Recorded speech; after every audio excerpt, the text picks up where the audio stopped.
just tell us. Behind the scenes, the top row. So apparently there's like a little area back there where you can stand.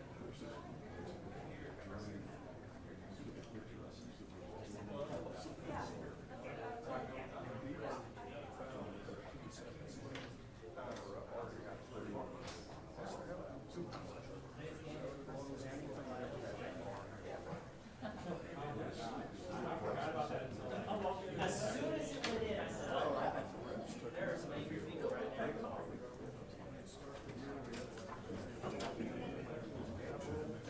Everybody just scared all reading for that last 6 minutes.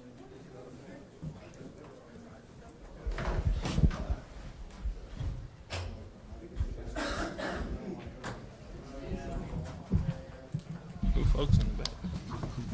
Right here. Oh, it's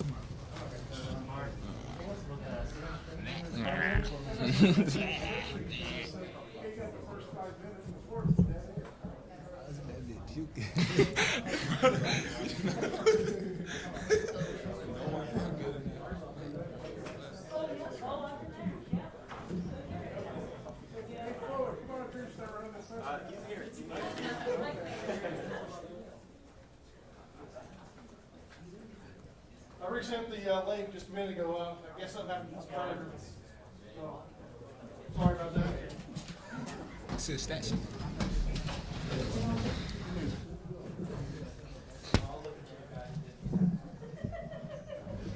All right, everybody good? Starts off. Get them big numbers. You guys seem like you really know how to finish a game off. This is like the 9th time in this 13-1 stretch you're on that you guys have trailed in the second half or been tied late. Just what do you think's the key to that? Just fighting for one another, knowing each possession gonna be hard when you're playing against a good team like that, and just having each other back. That's the main thing we trying to do. Just have our brother back. You want to take that, state your thoughts? Yeah, we just be trying to find a way to win at the end of the game. That's the biggest thing for us. You know, we just, you know, in the huddles, we just try to do our best to stay composed when the game gets close like that. So, I think we just be trying to find a way to win. That's the biggest thing for us. And JD, that's your third 30-point game this year.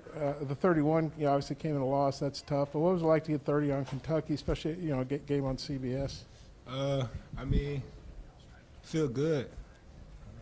Just taking what they give me, just being aggressive for my team, and just getting my teammates involved. So. Just curious what you guys thought about Jalen Williams' performance today. Obviously, he had a tough defensive assignment, made some big plays down the stretch, and just another double-double out of him. Yeah, he was big for us. You know, he was at halftime. He was throwing up and whatnot. Like he wasn't really feeling his best today, but you know he was fighting down there with one of the best big men in the country. So I think he was just doing a good job fighting. You know, it's a tough matchup, but you know at the end of the game he hit some big shots down the stretch. He went 6 for 7 from the line, and you know he was a big reason why we got the dub. Yeah. Piggyback off what Stan said. I mean, he was throwing up at halftime, came back out, kept fighting. We told him we got his back. He made some big plays down the stretch late, and we got it done. So.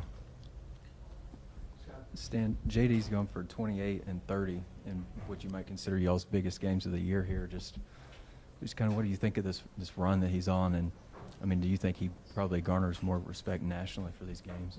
Yeah, it's incredible. You know, he's one of the best players in the nation. So he been, you know, it's good, comforting knowing that you're going into the game with a guy like that. You know, playing in a big game like that. You know, he takes pressure off of all of us, just knowing what he's able to do out there. And you know, it shows how type of player he is when he's showing up in these games like this. You know, 50%, 30 points against one of the best teams in the nation. You know, at home. So we were able to defend home court, and you know, it's just special to be able to play with a guy like that. Stanley, your best games this season have been on the road, but you hit 3 big threes today. Why do you think that you just hit some shots today?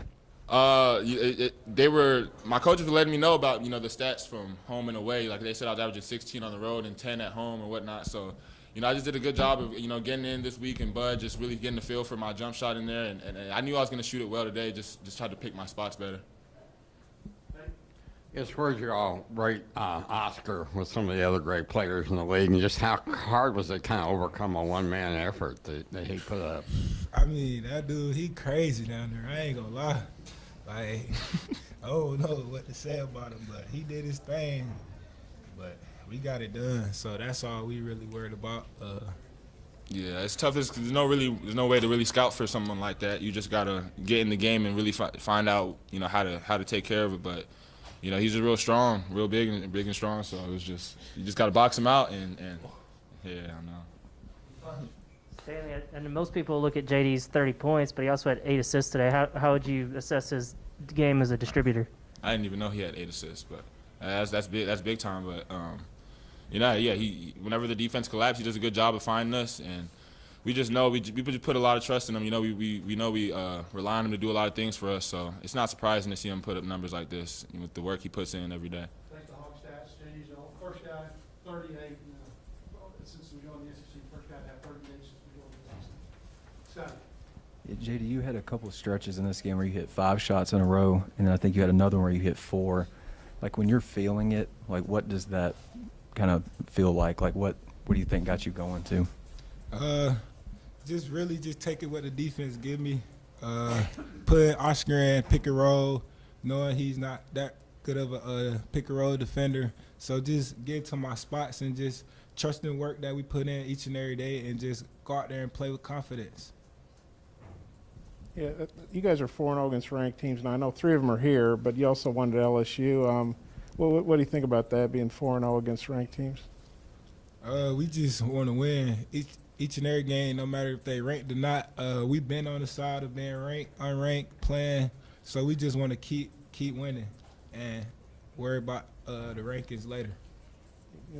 Yeah, I think it's just worried about us. We don't really going into the game, no matter what they're ranked or which team it is. We just go in there with our game plan. If we take care of what we need to take care of, we feel like we got a good enough chance to get the dub. So I think it's good to be 4-0 against those teams, but at the end of the day, we just try to win every game that's in front of us.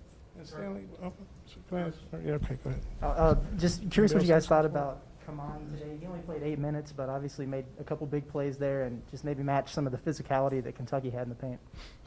Monty, he gonna bring that physicality no matter who you is, and I feel like we needed that a little bit with Oscar just putting a big body on him. So I feel like Monty came in and gave us good energy. Yeah, no, he's big for us. Whenever he's playing well, it really boosts up our enthusiasm and effort out there. So we know he see him diving on the floor, hustling for old boards and spray out stuff like that. He hit me for a big 3 in the second half. So he makes big plays for us when he's out there, even if he's not out there for a while. So it's big for us.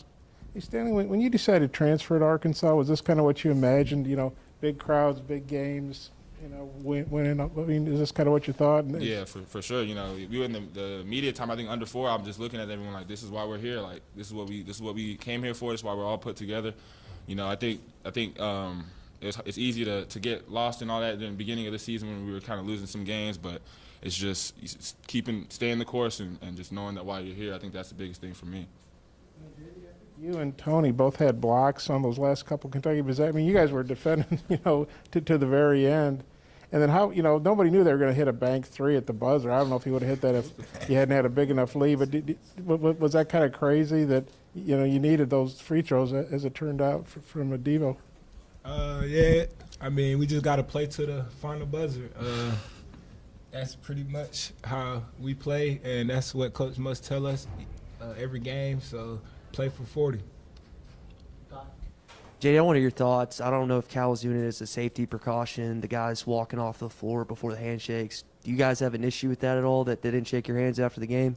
Nah, we won. Yeah, I don't have an issue. I didn't even think about safety issue. It kind of makes sense now I think about it, though. But, yeah, we won.